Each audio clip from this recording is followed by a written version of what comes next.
Hello, this is John from Clock Repairs Merseyside. I just thought I'd do a very short video on some of our eyewear which we use. Right, as you can see, we've got a good collection of eyewear, and I'll just point out how I particularly feel about certain bits and pieces. A lot of people have different ideas on what they want to use to obviously magnify what they're doing. My particular choice is a loop. Now, this type of loop, very cheap to buy. This actually has a sort of Swiss markings on it, like 1.5 and 3 and 2.5 and 4.5 and so on and so forth. Other loops will have the magnification, such as this 12 times. This is actually a 10 times loop. I prefer them. I don't have any trouble holding them in my eye, which some people do. So obviously you can obviously use a spring, you know, it'll a band, like it's a piece of wire basically, loops around the loop and then loops around your head. That's a preferred thing. I've seen many watchmakers doing that. These other bits and pieces here, this is a clip-on type magnification loop. This one's about 8 times, and also you can get a little. It's made by Carson. You can get a little type that goes on, gives you a lot more magnification. I don't find very often it's needed on clocks. Maybe if you're going to work on the platform escapements on, say, a carriage clock, I mean, maybe, yeah, get a bit more magnification, get close in there. This is another cheap loop. I actually cut the back off it in order to let more light in. Now, that's the thing I need to mention about loops or any magnification. What you need is plenty of light. As you increase magnification, you need more light. That's quite important. So, but I'm a believer in, you know, having the place as bright as we can. Not so that it hurts your eyes or anything, but so that, you know, obviously you can see what you're doing. I mean, obviously you want to be able to see everything. You need to get in there close with the bench lights or whatever, have a good look at what you're doing, and that's it. With watches and stuff, obviously you need some good magnification. In fact, if I ever work on a pocket watch or something, which I only do for myself, I never ever bother you know, working on them for payments off people or anything. I just work on my own stuff. If I ever, you know, I collect a few bits and pieces, I just work on my own stuff. I always use good loops and you know, high magnification loops, but I prefer, I've got an old sweep over microscope, binocular type microscope, which works quite well. Plenty of light and it works quite well. I think it's about 10 times, but it really does well, does a little bit better. I'm actually thinking of getting the dentist type loop stuff to work on lathes and things, because I don't work on a lathe with this type of stuff, because obviously I don't want to be that close to a spin and chuck, if you like.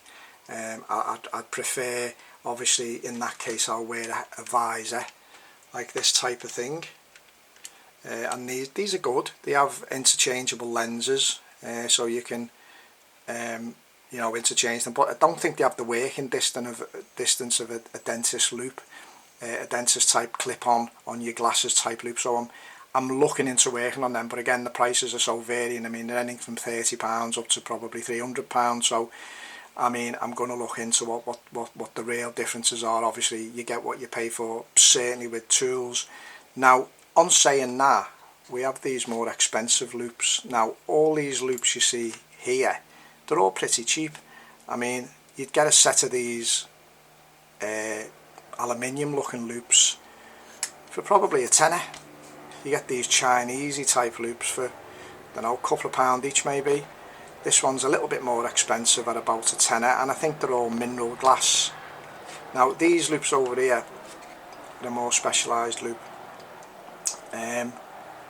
but being really honest with you, what I find the problem with them is it's very difficult to hold them in your eye socket, if you like, and you tend to have a loop wire around your thing, and that doesn't fit very well, and you tend to be scratching them. You see that, where all that's marked. I mean, that's the lowest magnification, which is 6 times. Now, being honest with you, what I do see with that type of stuff is that the magnification is a lot more. So say for instance you get it 10 times in one of that type of loop, and then you get it 10 times in one of the cheaper ones, it looks a lot better. So my theory there is that these are not actually 10 times of what they're saying, but for me it doesn't matter. I just want to see what I'm working on.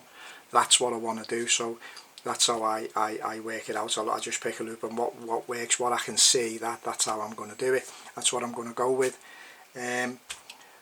A lot of people can't use loops because they can't keep hold of them in their eye, but you can get, obviously, like it's a wire loop holder that goes around the back of your head, and you know, you can hold it in your eye socket then. Also, we have these visors, as I say, which I'll use on a lathe, or I'll put a couple of pairs of glasses on, but then you're decreasing the working distance, and again, this is why I'm heading really towards, as I'm doing more and more work on my lathe and the mill, I'm heading more and more towards the dentist type stuff, because that gives me about 450 millimeters of working distance. So I'm working on that, and you can actually go over a set of glasses, and you know, it should work better. But Steve, who works with us, he prefers headbands, and with his glasses, he has the headband, he has his glasses on, and he wears a headband. I don't think his eyesight is quite as good as mine, but he seems to prefer that. I've tried to get him to use loops, but he doesn't want to use loops. It's interfering basically with what he wants to do, so he just leaves people to it. But that's his preferred situation. So basically, summing up, to me, I don't particularly see a lot of worthwhile difference in the cheaper loops and the very, very expensive loops on clock work. On watch work, I would imagine it would be a different thing altogether, because obviously you're going to have blaring around the edges, more blaring around the edges, because of the way they're made in the cheaper stuff. With these, I do notice that things are a lot flatter and clearer. But yeah, that I get by fine doing clock work with pretty much any loop. I just want to see what the issue is, and then I can sort it out. People ask me about USB magnification scopes and stuff like that.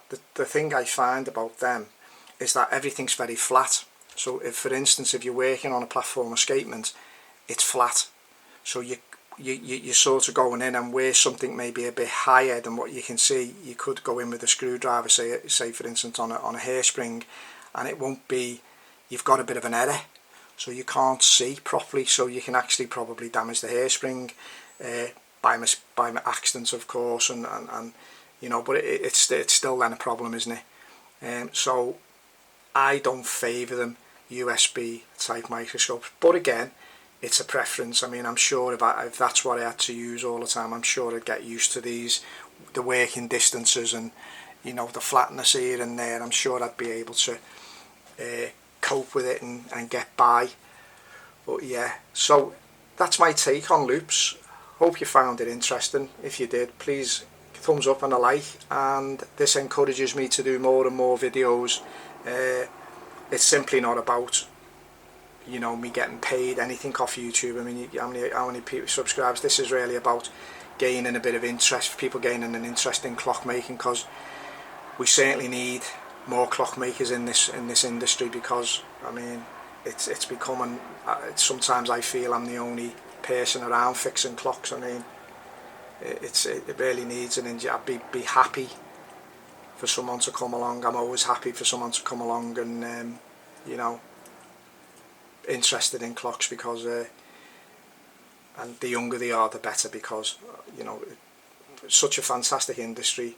I absolutely love it. Found, you know, the job I want to be in, and I actually still like clocks. You know, every day I've got something different to do. It's fantastic, but unfortunately it does have a steep learning curve, and I found with apprentices over the time, they get to a certain level and then it all becomes difficult for them, and it's not long before they pack in even my own grandson and one thing and another. So it gets very disappointing, but there again, you know, what can we do? Anyway, this is John from Clock Repairs Merseyside, Hope to see you soon. You have a great day. Thank you.